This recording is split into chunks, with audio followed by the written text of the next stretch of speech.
اللہ تبارک و تعالیٰ نے قرآن مجید برہان رشید میں ارشاد فرمایا کہ یا ایھا النبی انا ارسلناک شاہدا و مبشرا و نذیرا۔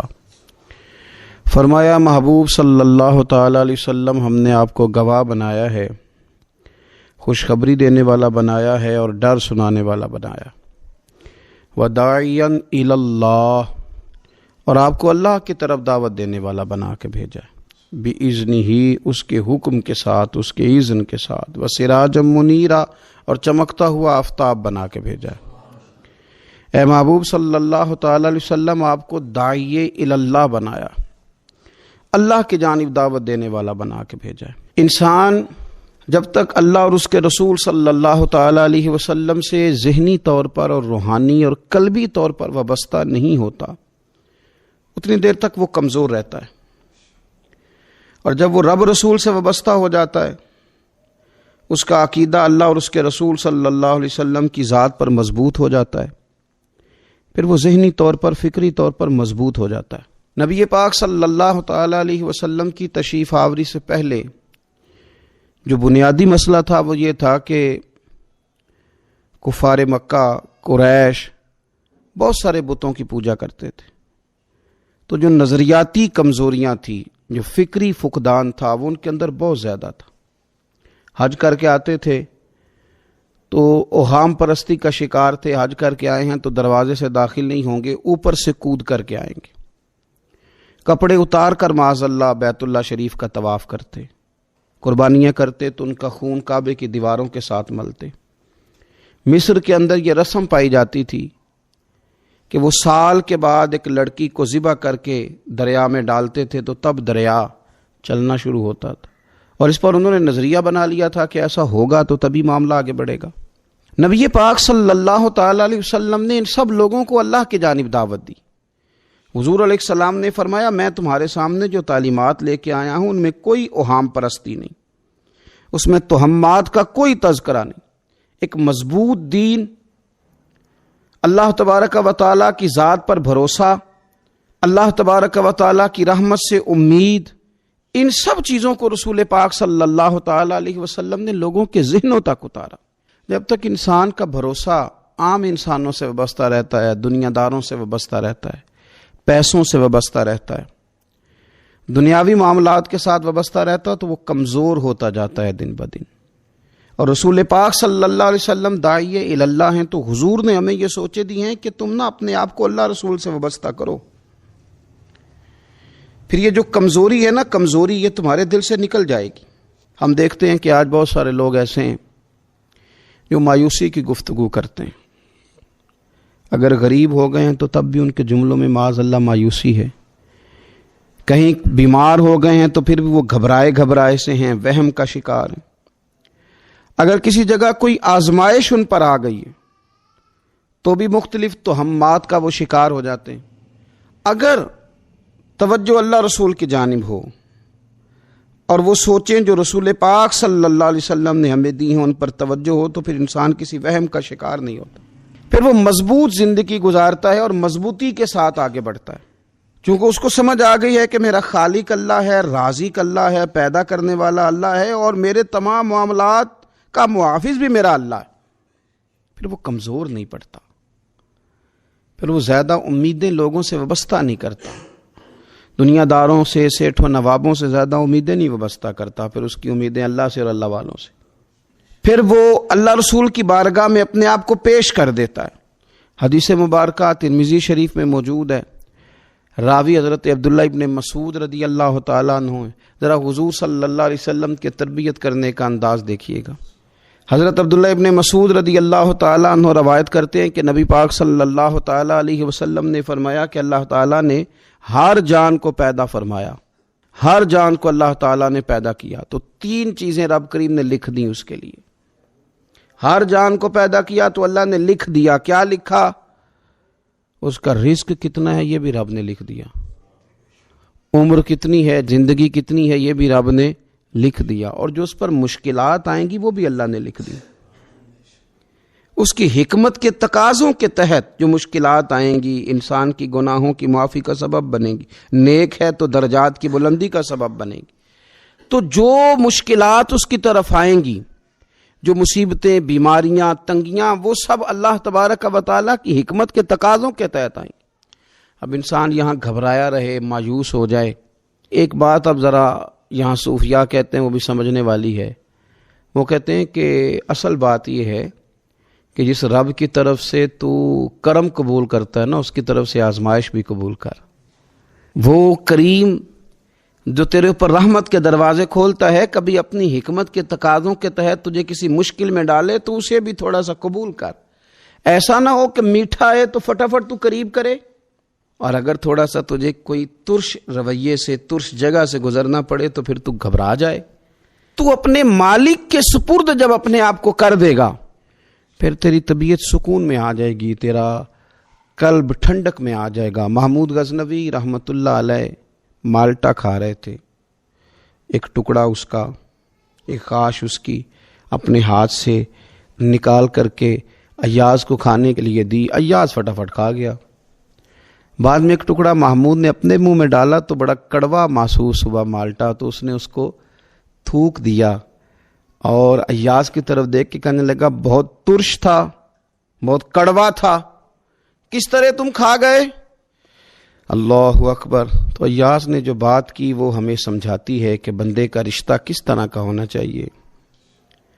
ایاز کہنے لگا آقا ساری زندگی تیرے ہاتھوں سے میٹھے کھائے، آج ایک کڑوا آیا تھا تو میں اگر اسے تھوک دیتا، یہ کو آئینے وفاداری تو نہ ہوا۔ انسان کو اللہ کی طرف سے نعمتیں آتی جائیں، رحمتیں آتی جائیں، تندرستیاں آتی جائیں، لیکن کسی جگہ ذرا کمزوری دیکھنی پڑے تو انسان اس جگہ ٹھہر جائے، اس جگہ وہ گھبرا جائے، وہم کا شکار ہو جائے، پتہ نہیں کیا ہو جائے گا، ان چکروں میں پڑ جائے، تو یہ بات درست نہیں ہے۔ اب یہ کہ ہم کیا کرتے ہیں، ہم نے اپنی ساری توجہات کا مرکز دنیا والوں کو بنا لیا ہے۔ دنیا والوں کو کیسے راضی کرنا ہے، ان کو کیسے سیٹ رکھنا ہے، لوگوں کے ساتھ اپنے تعلقات کو کس طرح کر کے مضبوط کرنا ہے، بس اسی میں ہمارے صبح و شام گزر جاتے ہیں۔ 3-4 جگہوں پہ دعوت مل گئی ایک دن میں، ایک جگہ ولیمے پہ جانا تھا وہاں خود چلے گئے، ایک جگہ اصال ثواب کی تقریب تھی تو وہاں بیٹے کو بھیجا، اور ایک جگہ اور کسی معاملے میں دعوت تھی تو وہاں فون کر کے معذرت کر لی۔ کسی طریقے سے لوگ راضی رہیں۔ پھر کیا ہوتا ہے، پھر انسان کو یوں محسوس ہوتا ہے کہ اسے فٹ بال بنا لیا گیا۔ آپ لوگوں کی توقعات پہ کتنا پورا اتریں گے؟ اپنے چچا کے بیٹے حضرت عبداللہ ابن عباس کو حضور نے نصیحت فرمائی، فرمایا یقین رکھو اے عبداللہ ابن عباس، یقین رکھو کہ اگر ساری دنیا متفق ہو جائے تمہیں نفع پہنچانے میں تو تمہیں نفع پہنچا نہیں سکتی، مگر وہ جو تمہارے لیے تمہارے رب نے لکھ دیا ہے۔ لوگ تمہیں نفع پہنچانا چاہیں تو پہنچا سکتے نہیں، اور فرمایا اگر ساری امت متفق ہو جائے کچھ نقصان پہنچانے میں تو نقصان پہنچا نہیں سکتے، مگر یہ کہ جو اللہ نے تمہارے لیے لکھ دیا ہے۔ نہ تمہارا کوئی نفع کر سکتا ہے، نہ کوئی تمہارا نقصان کر سکتا ہے، ہوگا وہ جو اللہ کی مشیت کا تقاضا ہوگا، خدا کی رحمت کا تقاضا ہوگا۔ تو اب کرنے کا کام تو یہ ہے کہ ساری توجہات کا مرکز اللہ رسول کو بنایا جائے۔ آپ دیکھیے صحابہ کرام علیہم رضوان کو رسول پاک علیہ الصلوۃ والسلام کی مقدس زبان نور پر کس قدر زیادہ یقین کامل حاصل ہے کہ سید عالم صلی اللہ تعالی وسلم 313 سے کہتے ہیں کہ چلو جہاد کے لیے تو وہ نکل پڑتے ہیں، 1000 سے مقابلہ کرنا ہے تو وہ تیار نظر آتے ہیں۔ حضور علیہ السلام کہتے ہیں خندق میں چلو تو وہ تیار نظر آتے ہیں۔ حضور صلی اللہ تعالی علیہ وسلم جو وعدہ ان کے ساتھ کرتے ہیں تو وہ منوعاً اس وعدے پر توجہ کرتے ہیں۔ تو میرے عزیز یاد رکھنے کی بات یہ ہے کہ اگر ہمارا بھروسہ اللہ رسول پہ مضبوط ہو جائے، وہ وعدے جو ہمارے ساتھ ہمارے نبی پاک صلی اللہ علیہ وسلم نے فرمائے ہیں کہ سچ بولو گے تو نجات پا جاؤ گے،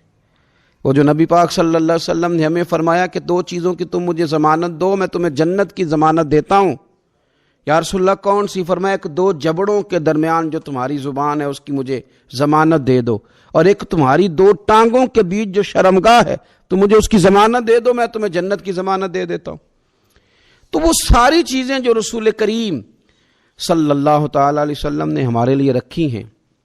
ہمیں ان چیزوں پر توجہ کرنی، ہمیں غور کرنا ہے کہ یہ وعدے جو اللہ رسول نے ہمارے ساتھ کیے ہیں یہ سب سے زیادہ مضبوط ہیں۔ اسی طریقے سے اگر رحمت خداوندی کی طرف انسان کا خیال جائے، اللہ کے کرم کی جانب اس کی توجہ جائے، میرے رسول پاک صلی اللہ تعالی علیہ وسلم نے ارشاد فرمایا، آپ یقین کریں جن لوگوں کی توجہ اس طرف ہو جاتی ہے کہ اللہ تبارک و تعالیٰ بڑا کریم ہے، اللہ بڑا مہربان ہے، اللہ بڑا کرم کرنے والا ہے، تو پھر خدا بھی ان پر بڑی ہی رحمت فرماتا ہے، پھر اللہ تعالیٰ بھی ان کے لیے بڑی ہی آسانیاں کرتا ہے۔ اس لیے ہمارے بزرگوں نے لکھا ہے کہ اپنے رب کے ساتھ حسن ظن رکھنا واجب ہے، ضروری ہے کہ تم اللہ کے ساتھ اچھا گمان رکھو، اچھا گمان۔ امام غزالی نے حدیث لکھی ہے، ایک اعرابی نبی پاک صلی اللہ علیہ وسلم کی خدمت میں حاضر ہوا اور اس نے عجیب بات کی، عرض کی یا رسول اللہ صلی اللہ علیہ وسلم قیامت کے دن حساب کون لے گا؟ تو حضور نے فرمایا حساب تو میرا رب کریم لے گا۔ تو وہ شخص مسکرایا، حضور نے فرمایا کیوں مسکراتے؟ عرض کی یا رسول اللہ جب کریم غالب آتا ہے تو وہ کرم ہی کرتا ہے، وہ کرم ہی کرے گا، وہ فضل ہی فرمائے گا۔ تو نبی پاک صلی اللہ تعالیٰ علیہ وسلم نے کیا فرمایا؟ فرمایا بھی یہ عربی بڑا فقیہ ہے، بڑا دانش مند ہے، یہ سادہ بندہ بڑی اعلیٰ بات کر گیا، فقیہ ہے، دانش مند ہے، اس لیے کہ اس کی امید اللہ تبارک و تعالیٰ کی رحمت کے ساتھ لگی ہوئی ہے۔ مسند امام احمد بن حنبل میں حدیث ہے، نبی پاک صلی اللہ علیہ وسلم فرماتے ہیں، رب فرماتے ہیں کہ اگر میرا بندہ زمین بھر گناہ لے کے میری بارگاہ میں آئے، بھر دی اس نے زمین گناہ کر کر کے، لیکن وہ آئے اور استغفار کرے اور اس امید پر استغفار کرے کہ رب مجھے معاف کر دے گا، سچے دل سے توبہ کرے، تو حضور فرماتے ہیں رب اس بندے کو معاف فرما دیتا ہے، اگر اس کی امیدیں اپنے رب کے ساتھ مضبوط ہوں۔ ہم نے یوں کیا ہے کہ کمزوری دکھانی شروع کر دی ہے، کمزوری، اور پھر کچھ معاشرے میں لوگ بھی ہیں، یہ کچھ جادو کا بتانے والے لوگ آ گئے ہیں جو ہر شخص کو کہتے ہیں کہ تجھے تو جادو ہو گیا ہے، جو ہر شخص کو یہ بات بتاتے ہیں کہ تیرے اوپر تو آسیب کا اثر ہے۔ ان لوگوں نے بھی لوگوں کو کمزور کر دیا ہے۔ کچھ ایسے لوگ ہیں جو معاشرے کے اندر یہ کہتے پھرتے ہیں بھائی سب دنیا کا چکر ہے، سب دولت کا معاملہ ہے، جس کی لاٹھی اس کی بھینس، یہاں کچھ بھی نہیں ہو سکتا۔ انہوں نے بھی لوگوں کو کمزور کر دیا ہے۔ اپنے عقیدوں کو مضبوط رکھیں، اللہ رسول صلی اللہ علیہ وسلم کے ساتھ اپنے بھروسے کو مضبوط کریں۔ دیکھیں حضور ہماری تربیت کرتے ہیں، فرمایا اگر تم رب پہ بھروسہ کرو گے نا اور رب تعالیٰ پہ بھروسہ کر کے نکلو گے تو اللہ تمہیں اسی طرح رزق عطا فرمائے گا جس طرح رب پرندوں کو رزق عطا فرماتا ہے۔ وہ صبح بھوکے نکلتے ہیں لیکن شام کو لوٹتے ہیں تو اللہ انہیں پیٹ بھر کے روزی عطا کرتا ہے۔ کیوں؟ اس لیے کہ ان کا بھروسہ مضبوط ہے، ان کا اپنے رب پہ توکل مضبوط ہے۔ رسول کائنات صلی اللہ تعالیٰ علیہ وسلم نے ہمیں ہمارے رب کی جانب دعوت دی، حضور نے ہمیں اللہ پہ بھروسہ کرنا سکھایا۔ رسول پاک صلی اللہ تعالیٰ علیہ وسلم نے ہمیں کہا کہ دنیا میں مسافروں کی طرح وقت گزار کے آ جانا، جنت میں رب نے تمہارے لیے وہ نعمتیں تیار کی ہیں نہ کسی آنکھ نے دیکھی، نہ کسی کان نے سنی، نہ تمہارے دل پر خیال ہی گزرا ہوگا کہ اللہ یہ شان عطا فرمائے گا۔